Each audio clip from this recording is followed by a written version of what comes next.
Seguimos en Código.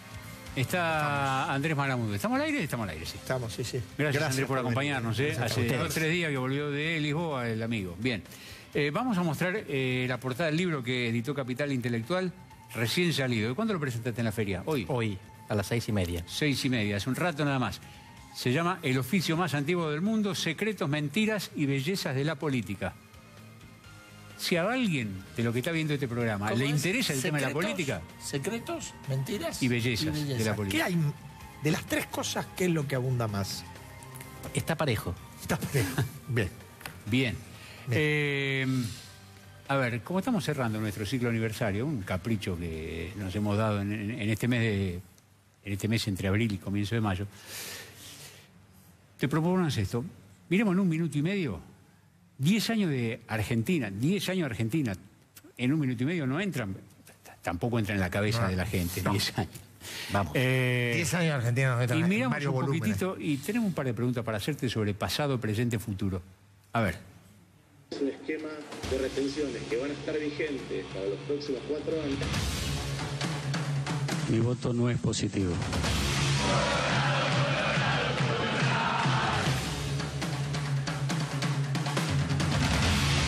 Murió Néstor Kirchner. La pena de prisión perpetua.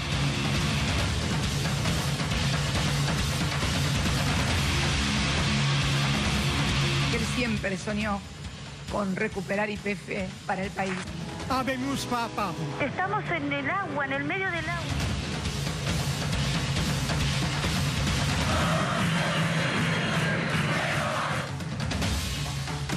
El Banco Central de la República Argentina ayer no compró ni vendió dólares.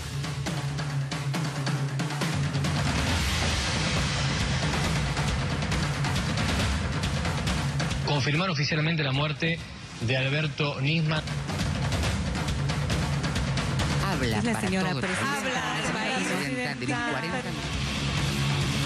Estamos haciendo historia.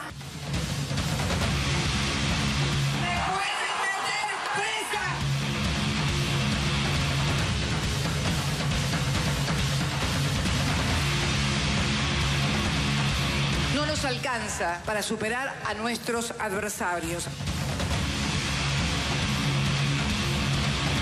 Sí, juro.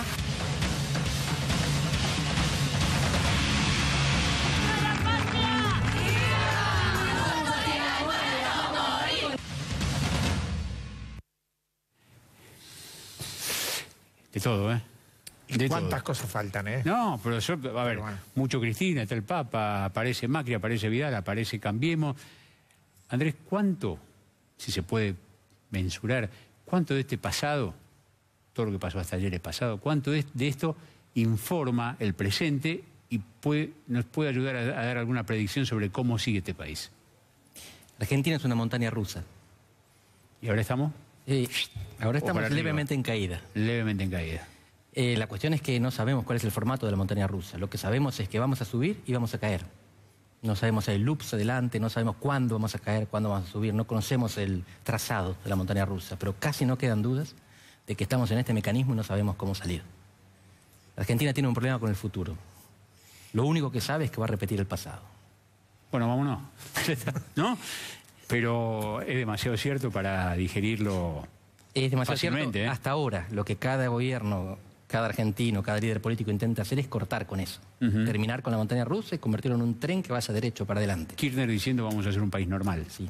por ejemplo. O Macri diciendo hay que ser un país previsible, que esté inserto en el mundo. Exacto. Acabar con las y subvenciones hablo de dos bajadas. extremos, ¿no? Ideológicos distintos. Es que en el fondo los dos se imaginan lo mismo, un país normal inserto en el mundo.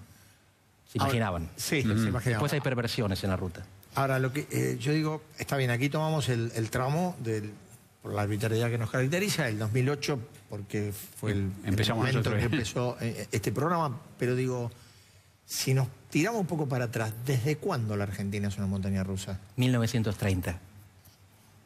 1930 se rompe la legitimidad procedimental, el acuerdo sobre las reglas que dicen quién gobierna y en qué condiciones. Y ahí se suma la crisis económica, la crisis del 30, la crisis económica global coincide con la crisis constitucional de Argentina. Se superponen las dos. En 1983 resolvemos, más o menos a los ponchazos, la crisis de legitimidad política. pero no la económica. Y hoy lo que seguimos viviendo es la montaña rusa económica que se lleva a puestos gobiernos y presidentes. Espero que no sea el caso. La situación no es tan grave. Hay varias lo que cosas tenemos que... es una Argentina parcial, Claro, con una política que es democrática, y eso sí, hay que valorizarlo, porque en eso avanzamos. Y una economía... Bueno, a eso voy. Uno tiene la impresión que el progreso en materia política, no sé si decir política, pues es un término muy abarcativo, y la verdad que en términos de instituciones y sistemas partidarios la Argentina no ha progresado mucho, pero sí en términos de reconquista de algunos valores, ¿no? La libertad por encima de todo, ¿no? Pero uno tiene la sensación que a contramano de eso que se recuperó, se ha profundizado la deuda social, pero de manera exponencial. Sí, la deuda social es importante, pero la deuda política también, y aquí quiero distinguir entre la Constitución y cómo gobernamos. Hoy almorcé con un economista importante, cercano al gobierno, ya estuvo más cercano, ahora un poco menos. Yo quería que él me explique lo que estaba pasando, y él quería que yo se lo explique. ¿Y él quería? Que yo se lo explique. Los economistas querían que la política les explicase la crisis. Los políticos pensamos que la crisis económica debe tener causas económicas, y él decía que no. Las causas de esta crisis son políticas. La Constitución funciona, los gobiernos se renuevan democráticamente, pero nos gobernamos mal. Ahora, él hablaba, este economista, ¿hablaba de estos días de crisis actual o de la crisis argentina en general? De esta. De estas semanas y estos días de locura. Sí, la manera en que el gobierno se está manejando. Resumiendo, el gobierno es un compuesto de 3 elementos: un partido con un líder, un partido sin un líder y una líder sin partido. El radicalismo ahora estaría encontrando un líder. Pero lo importante es que el partido con líder, el PRO, tenía 3 patas. Los CEO, simplificando, las ONG, el sector social, y los políticos. Los políticos combinaban los otros 2 y tejían con los de afuera. Esos no están más. Quedaron los CEOs y las ONGs. Falta la política. Por eso la política la están haciendo el radicalismo y la Lelita Carrió. Usted cuando habla de los que no están, me imagino que menciona algunos de los que estuvieron y se fueron. Están físicamente, o algunos que están bloqueados. Perdieron la autoridad para operar. Monzó y Frigerio, sobre todo, hay ¿Les más. quitaron o perdieron? Las dos cosas, perdieron interna. Enfrentaron, perdieron y retrocedieron porque los empujaron. Pero entonces, si yo me atengo a la descripción que usted hace, está muy claro que cuál sería el sentido de la nueva política que esgrime Cambiemos como discurso. Si lo que está haciendo Perdomo es la política y lo que está quedando es lo tecnocrático. Está quedando lo tecnocrático y lo social. Está faltando lo político. Eran 3 patas, Cambiemos. El PRO encarnaba las 3. El radicalismo y Lelita Carrió le ofrecían algo más. El radicalismo, la capilaridad territorial, más política en el interior, y Lelita, el blindaje ético. Esas cosas se mantienen. El radicalismo mejoró su desempeño. Lelita mejoró su eficacia. ¿Usted cree que Cornejo le ha dado al radicalismo una identidad diferente? Cornejo y Mario Negri. Perfecto. Sí. Cuando usted dice el radicalismo está encontrando un líder, que es lo que le ha faltado en estos muchos últimos años, piensa en Cornejo, en Negri, en los 2. Cornejo es el líder, en realidad hay una especie de colegiado, se dividen las tareas. Cornejo, gobernador de Mendoza, recordamos, presidente de la Unión Cívica Radical. Así es, Mario Negri, presidente del bloque de diputados radicales y del interbloque de Cambiemos en la Cámara. Ahora, usted escribe una cosa que a mí me hace, puedo estar haciendo una conclusión equivocada, y lo hablábamos con Pichetto recién.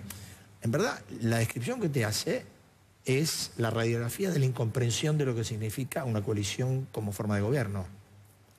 Sí, pero es más grave que eso.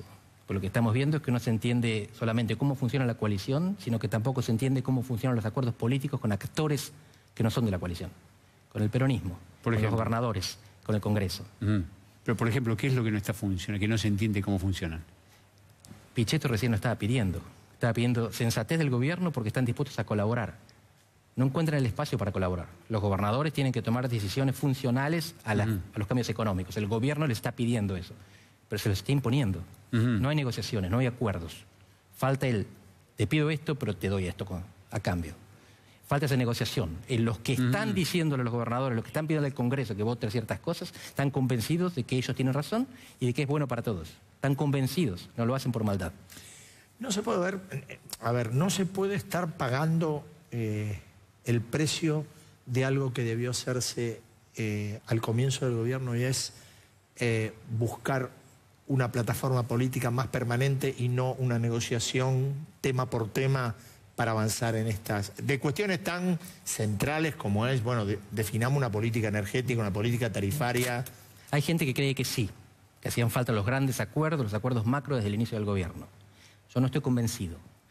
Pero si no hay acuerdos macro, que se mantengan en el tiempo, hace falta muñeca para negociar todo el tiempo. Y lo que el gobierno no hizo son acuerdos macro, y lo que el gobierno perdió es la muñeca. Entonces no puede negociar cada ley o cada medida que necesita. Se quedó sin el acuerdo y se quedó sin los negociadores. ¿Por qué dice que la situación no es tan grave? Es lo que quiero creer. Entre mis muchos defectos no figura el ser economista.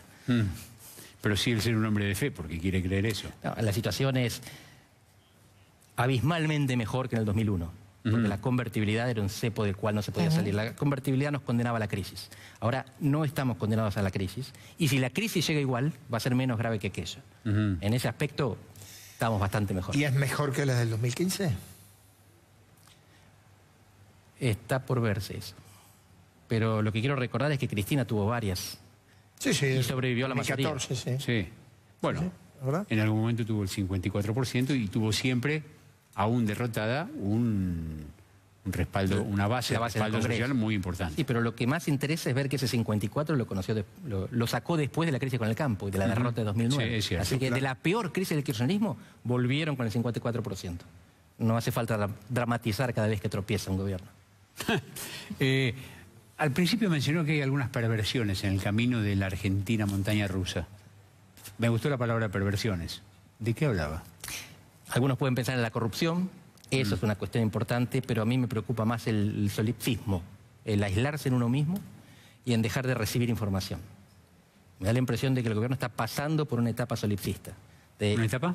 De aislamiento, Sí. de encerramiento en sí mismos. Ellos están convencidos de su verdad, francamente, y son gente buena y capaz, pero gente buena y capaz que pierde la interacción, el feedback, la alimentación que viene de afuera, pierde capacidad de darse cuenta de que a veces hay que cambiar. O sea, Carlos Pañi insistió últimamente con que el gobierno juega con esta frase, equipo que gana no se toca. Bueno, pero es también como el hombre que viene cayendo de la terraza y por cada piso dice, por ahora, cuarto piso voy bien, tercer piso voy bien, segundo piso voy bien. A veces hay que cambiar. Inclusive aquello que fue exitoso deja de serlo con el uso. ¿Usted vio cambiar algún gobierno en 30 años de democracia, en 30 y tantos en la Argentina? Sí. ¿Sí? Sí. ¿Se acuerdan de los primeros ministros de Economía de Menem? Sí, claro. Sí, el Bujibor, Rapanelli, Roy, Herman González. 2 años le llevó llegar a... 2 años Cavallo. y una hiper. Sí. Alfonsín tuvo el mismo problema. Empieza con Greenspoon y después con Surruil, Plan Austral. No, a veces hay cambio para mejor. A veces hay para peor. Ahora, Néstor empezó bien con la baña y después la torció. Pregunto, visto la fotografía de hoy, que la de mañana puede ser otra, porque la Argentina es así de dinámica, ¿usted piensa que este gobierno tiene el futuro que tenía en octubre o está más cerca el lema peronista de ahí 2019? Depende de 3 factores. El primero es la economía global, en la cual Argentina no tiene nada que decir ni hacer. Nosotros recogemos lo que viene de afuera. Creo que la economía global es improbable que explote hasta 2019. Hay cines negros, pueden pasar cosas que no anticipamos, pero en principio ni muy, ni tan. La segunda son los errores del gobierno. Y la tercera es la unidad del peronismo. Pero es la